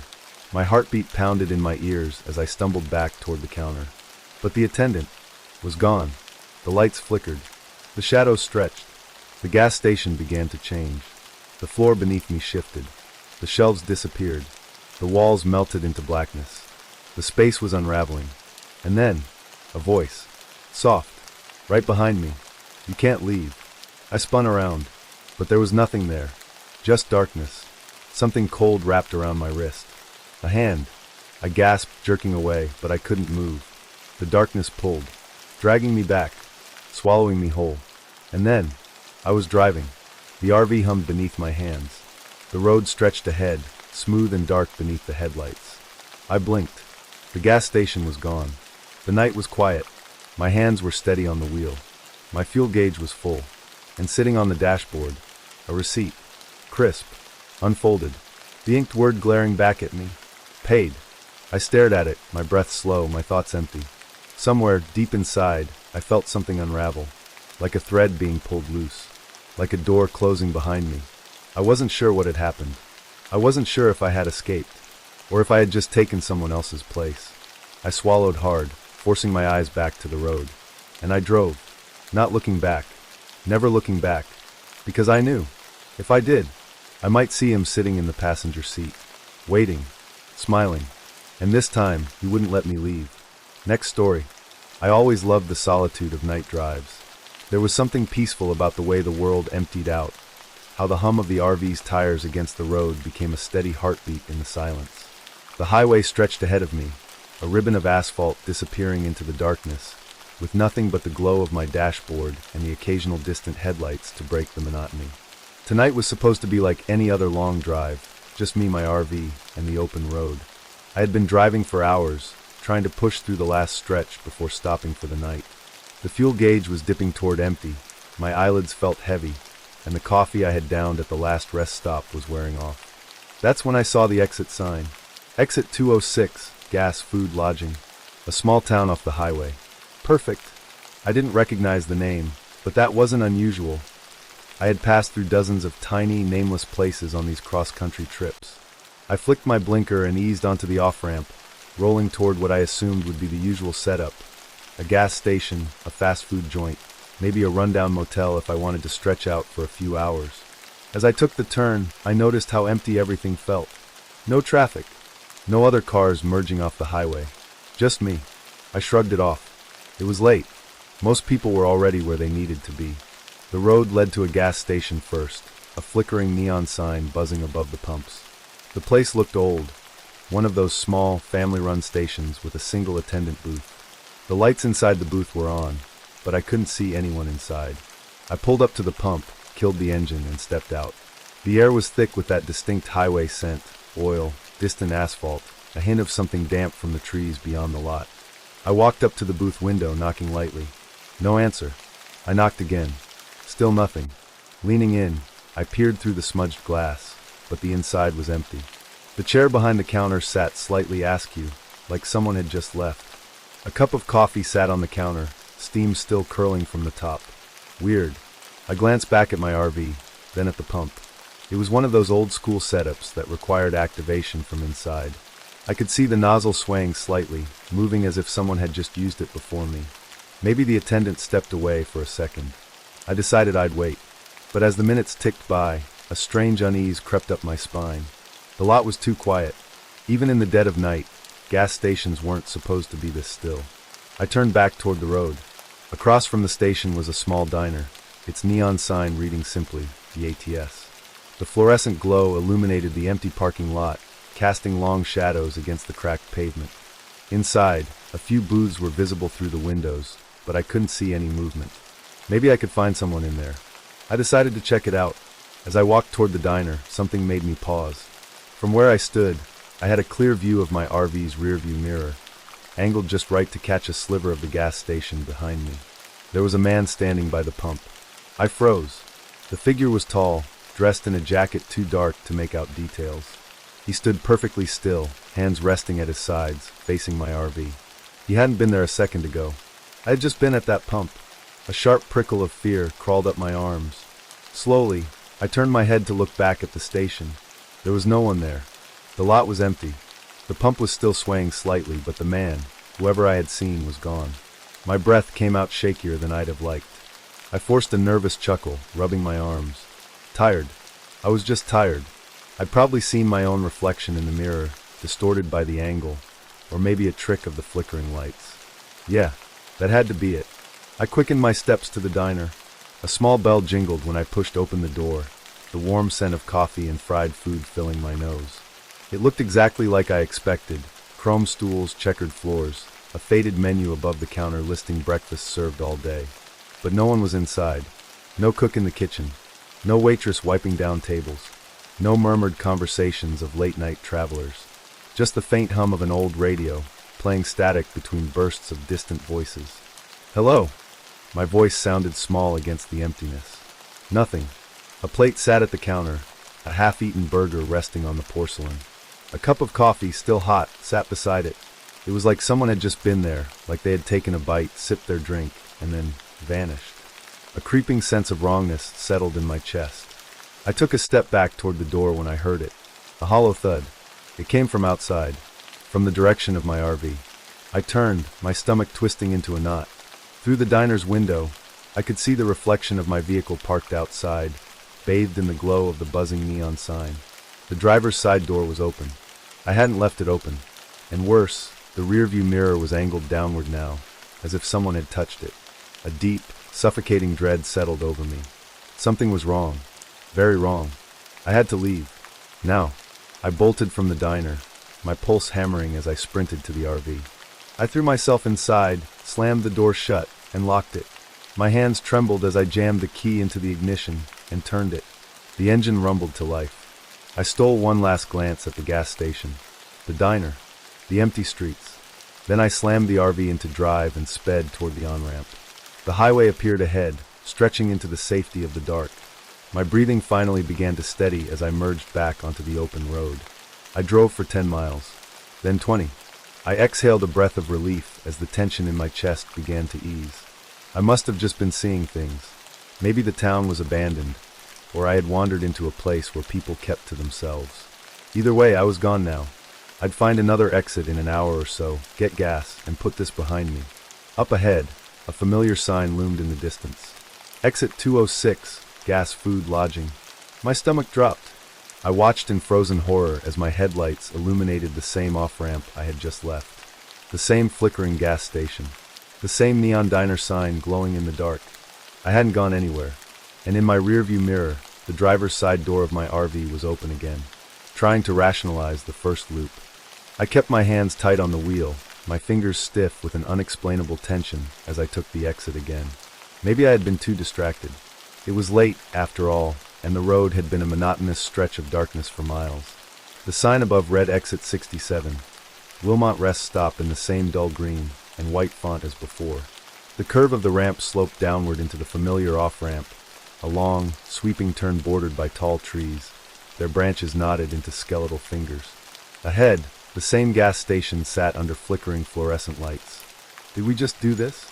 Sarah, my girlfriend, sat up from her slouched position, rubbing her eyes as if to clear away sleep. I forced a chuckle, though my stomach felt like it had dropped through the RV floor. I think I zoned out and took the wrong turn. That had to be it. Maybe fatigue was getting to me. I pulled the RV into the gas station lot, rolling up next to the same pump I'd seen just minutes ago. The station looked just as empty, no attendant outside, no other cars. When I stepped out, the air was thick, almost too humid for a night this cool.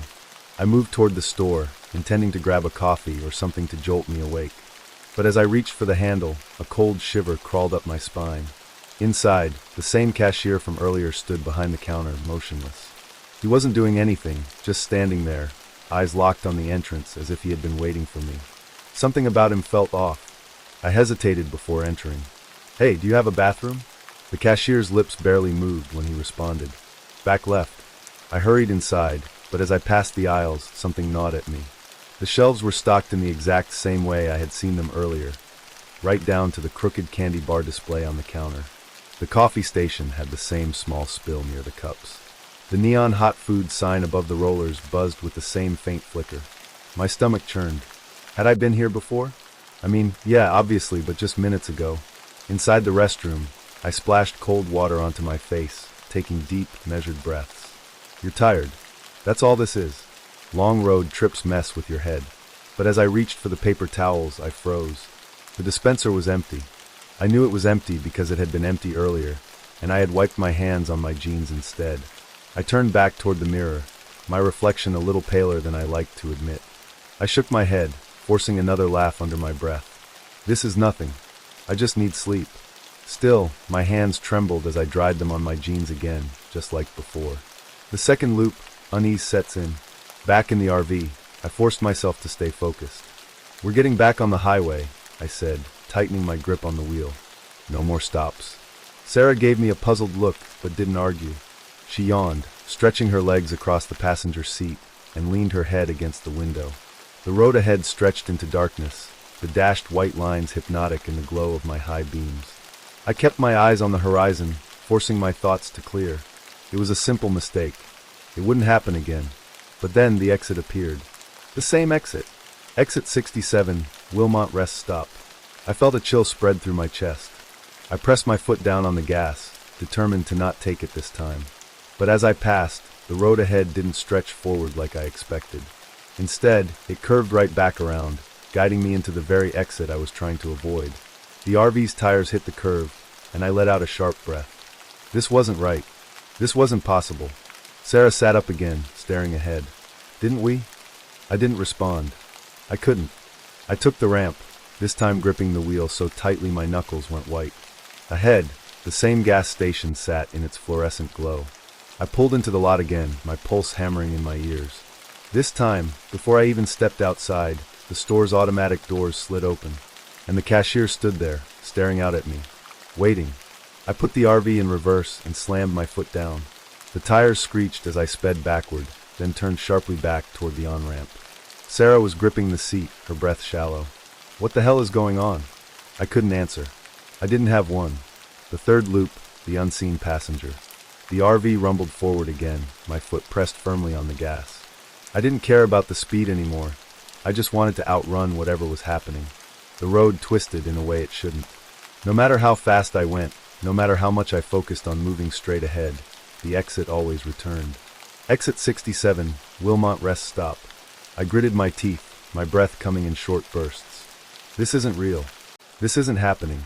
We're stuck, Sarah whispered. I slammed my hands against the steering wheel. No, we're not. We just need to keep driving. But something shifted. The air in the RV grew stale, pressing against my skin like static electricity. A strange, muted pressure filled the space around us, making my ears pop. Sarah gasped. I followed her gaze toward the dashboard. The passenger weight indicator was on. A chill locked my body in place. That light only turned on when there was someone in the seat next to her. Sarah's breath hitched, and she clutched my arm. There's something in here. My pulse pounded in my skull. I refused to turn my head toward the rearview mirror. But I could feel it. Something was breathing in the RV. Something that wasn't us. Sarah reached toward the dashboard, her fingers trembling as she touched the indicator. The light flickered, then held steady. There was weight. There was something else in here with us. I yanked the wheel, swerving back onto the road, my thoughts a frantic spiral. We had to get out. We had to break the loop.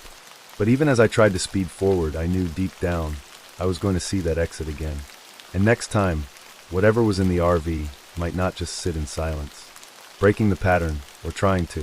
The RV's headlights cut through the night, but no matter how far I drove, my gut twisted with dread.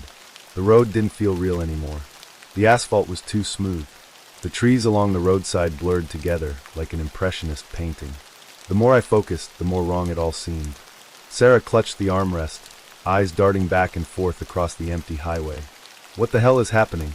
I swallowed hard, knuckles aching from gripping the wheel too tight. I don't know, but we have to get out of here. I took deep breaths, trying to steady my mind. There had to be rules to this. If we were looping, something had to be triggering it. I had taken exit 67 3 times.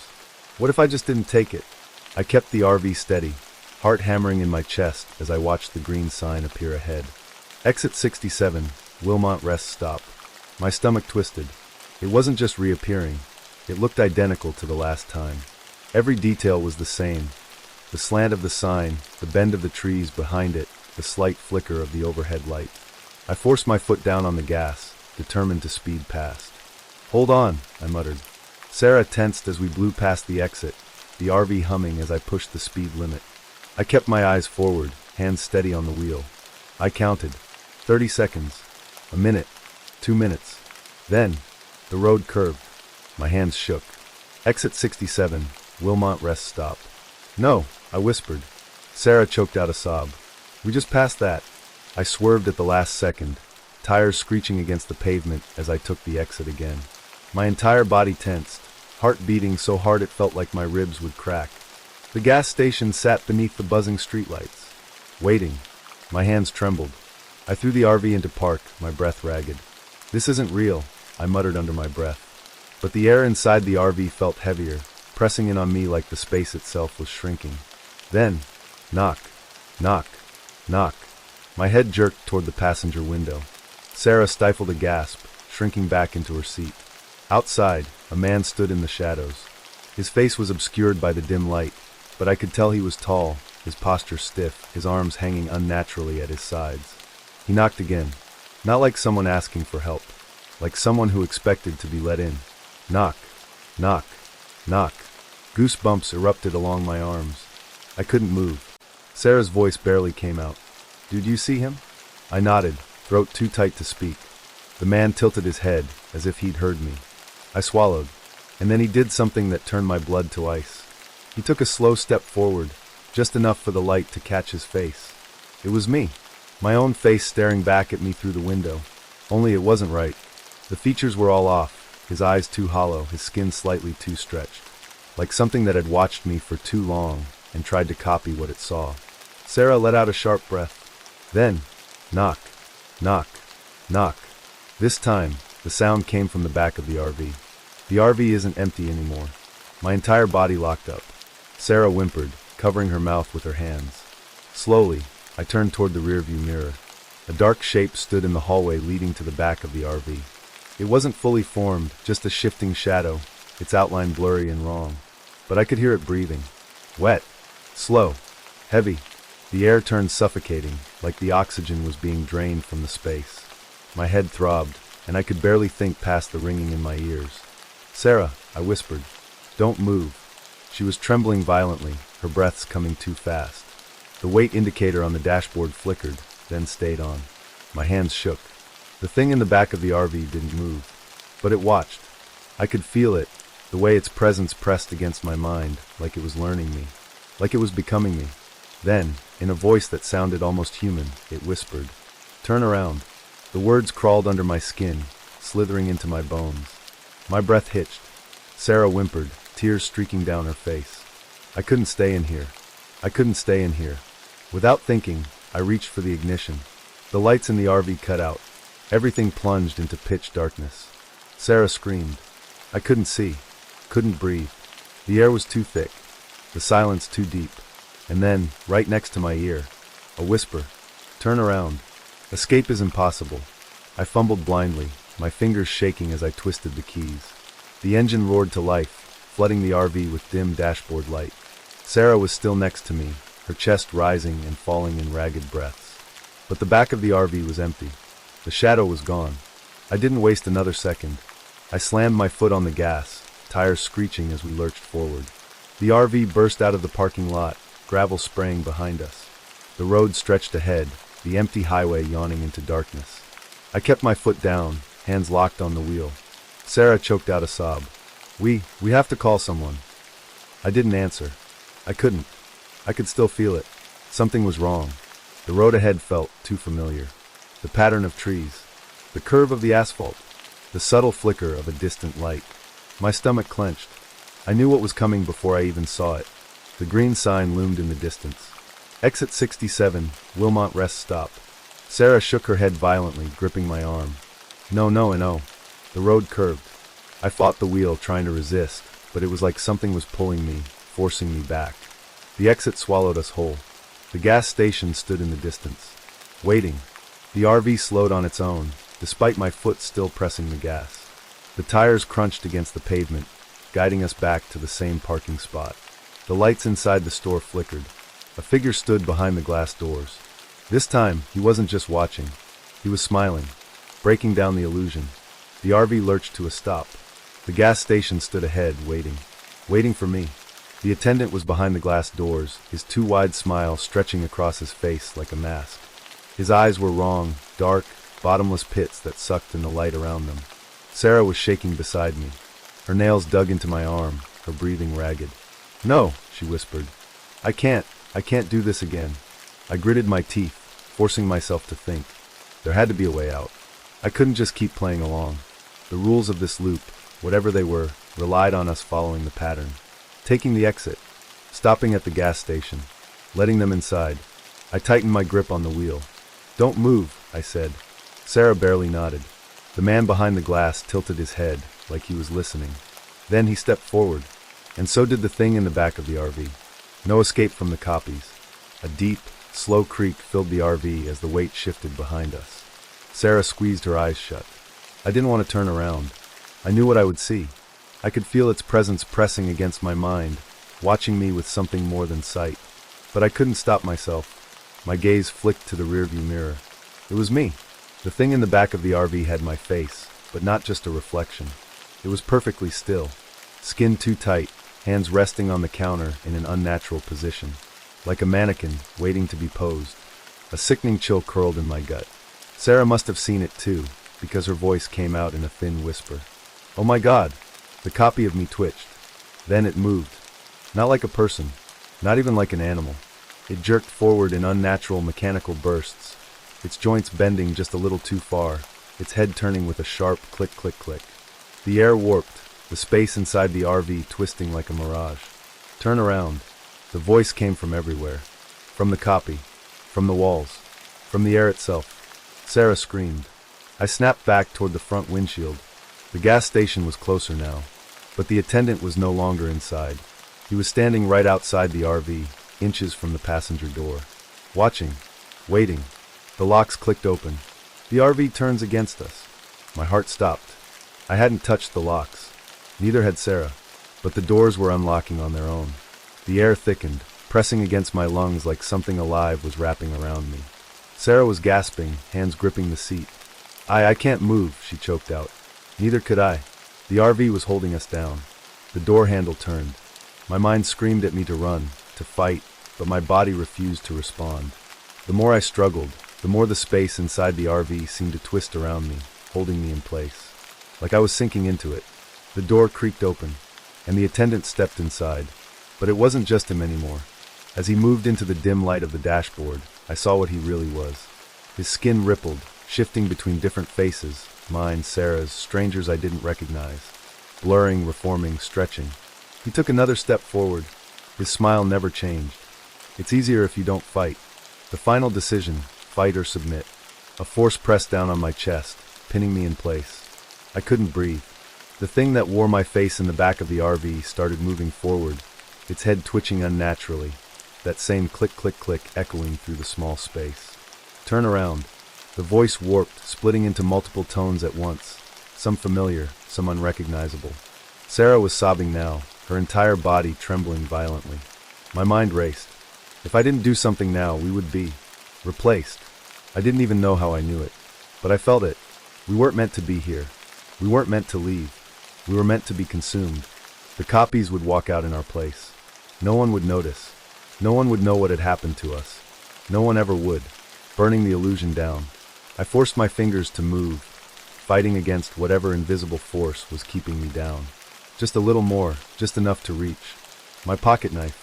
With a last surge of everything I had, I lunged forward, snapping the blade open and slashing at the thing that wore my face. The copy jerked back, and then screamed. But it wasn't a sound.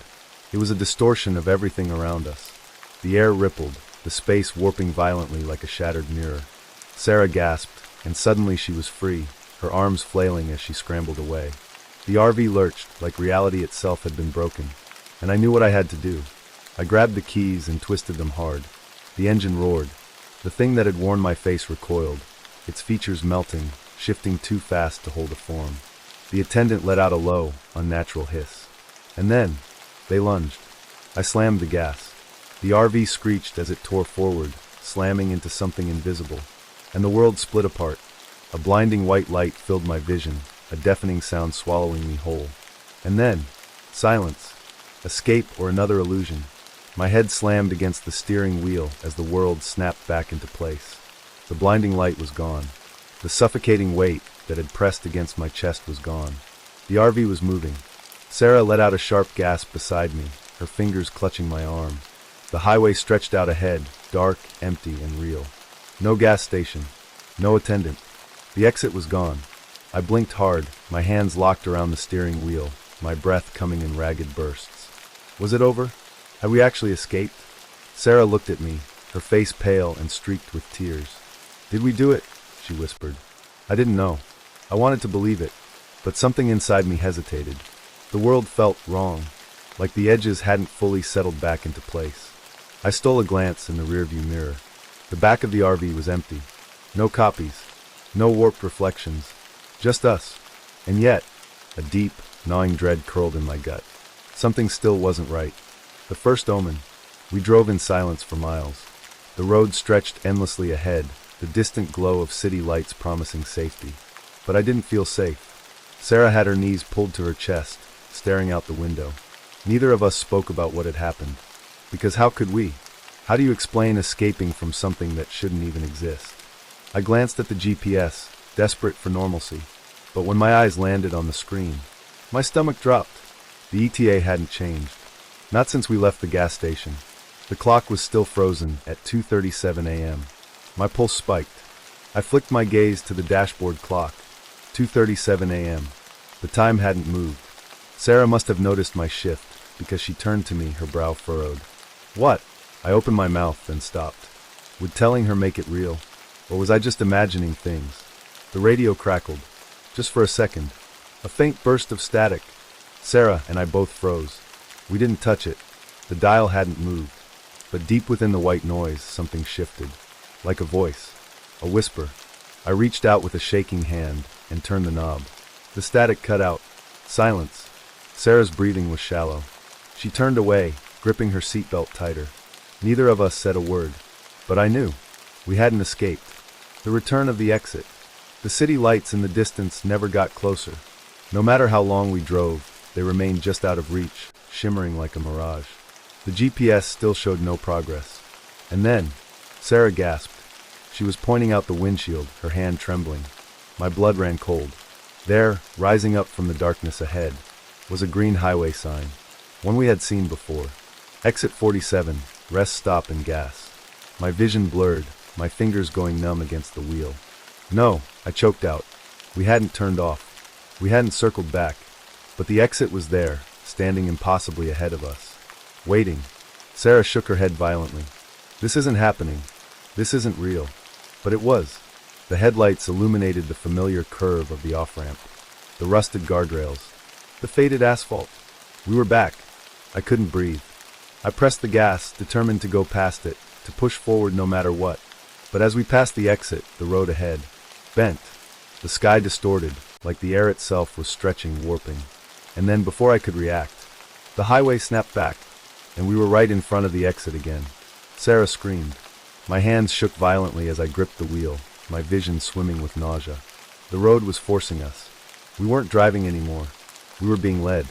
The final realization. The gas station lights flickered ahead. The pump stood waiting. And behind the glass doors, the attendant was there, smiling. Sarah started sobbing, her entire body convulsing. "We didn't leave," she whispered. "We never left." My heart slammed against my ribs. This had never been about escaping. We had never been meant to leave. A thought hit me so hard I almost lost control of the wheel. The copies. We saw them in the RV. They tried to replace us. But when we escaped, did we really escape? My hands felt wrong, like they weren't mine. Sarah was shaking her head, whispering something under her breath, over and over. I leaned closer. I barely heard it at first. Then, what if we're not us anymore? A chill rushed through my veins. I turned to her, my throat dry. Her face was pale, her pupils too large, like she was struggling to stay inside herself. Like she was slipping away. Or maybe she already had. The thought burrowed into my mind like a parasite. What if? I looked down at my own hands. Flexed my fingers. They looked like mine. But did they feel like mine? Panic surged through me, my stomach twisting violently. I wasn't sure anymore. I wasn't sure of anything. The gas station was closer now. The exit had already been taken. I didn't remember turning the wheel. I didn't remember making the choice. But we were already here, already home, and they were waiting, smiling,